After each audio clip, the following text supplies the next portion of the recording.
Grabe Viancy, 50% pa lang ang natatapos sa bahay nila. Nasa milyon na ang gastos. May budget pa kaya para sa finishing? Well, yan po ay malalaman natin mamaya. At bago po tayo magbigay ng sarili nating komento, mangyari lamang natapusin muna ang bidyong ito para malaman natin ang nilalaman nito. Isang mapagpalang araw po mga kalingap. Kumusta po kayo? Narito pong muli ang inyong lingkod Kalingap Vlogs channel na maghahatid sa inyo ng panibagong update patungkol sa inyong paboritong Kalingap beneficiary na si Viancy. At kung bago ka pa lang sa aking munting channel ay huwag maiyang mag-subscribe para lagi kang updated sa Team Kalingap. Patuloy pa din po natin suportahan ang ama ng Kalingap na si Val Santos Matubang, Ate Edna Vlogs at Kalingap Rab. Please like and share na rin po ang bidyong ito mga Kalingap. Ayun nga po kay Kalingap Rab ay humigit kumulang 2 milyon ang magagastos sa kabuuan ng bahay nila Viancy. Kaya pa ba ng budget ni K-Rab? Panoorin po natin ang video mga Kalingap. Kalahati sa kayong harap. So parang may balcony sa harap. So yun mga kalingap ang mangyayari.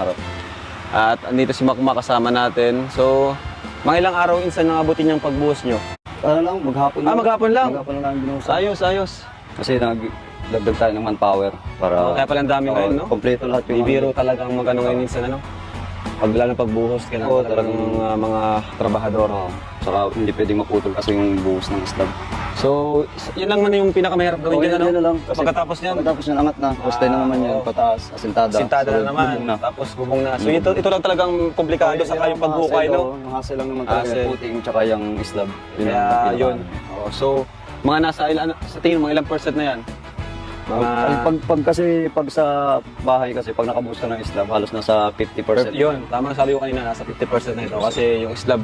Kasi yan ang pinaka-ano kasi na dyan. Pag nag-angat yan, mabilis na ulit yan. Ayan. So check ko lang yung budget natin. Ano? May lista pa akong budget dito. At kung magkano na ba yung nagastos natin, papakita ko kay Makmak. Ayan. Kasi yung bawat order natin, pinapaista ko sa ating admin secretary kay Irene. So, ano pala insan, kasama yung lupa na nabili natin, saka yung mga materials dito, labor. Grabe, nasa milyon na. Pwede. Oo, pwede ano? Oo, pwede. Nakalista Kasi dito. laging ano eh. Kasi yung budget natin, 1,060,000, no? Shoutout kay Tita Melba, Tita Pink Provido, Mami Rixit, Tita Ana of Japan, Sir Leo D. Ayan. So, kasama yung lupa, ang budget natin sa lupa, kasi ano ba? 200. 200. 200. Ay no, 200,000. Grabe. Talagang pasok na kasi ang order natin halos 100k ng 100k. Halos weekly tayo nag-go 100k. Kaya nga. Sunod-sunod na order na. Grabe oh. Ayan oh, lupa 200. So, plus yung ano pa. Yung mga ibang materials. Di lang ata 200 kasi dalawang ano to eh. 400 ang lupa. Dalawang 200k yun eh, ang alam ko eh. Di ba ang 200k ano? Di ba dalawang ano to? 200 square meter? 400k yung dapat. So, ayan. Tapos, yun nga. Grabe. Ibig sabihin nasa 1.2 na pala to. Oo, 1 million.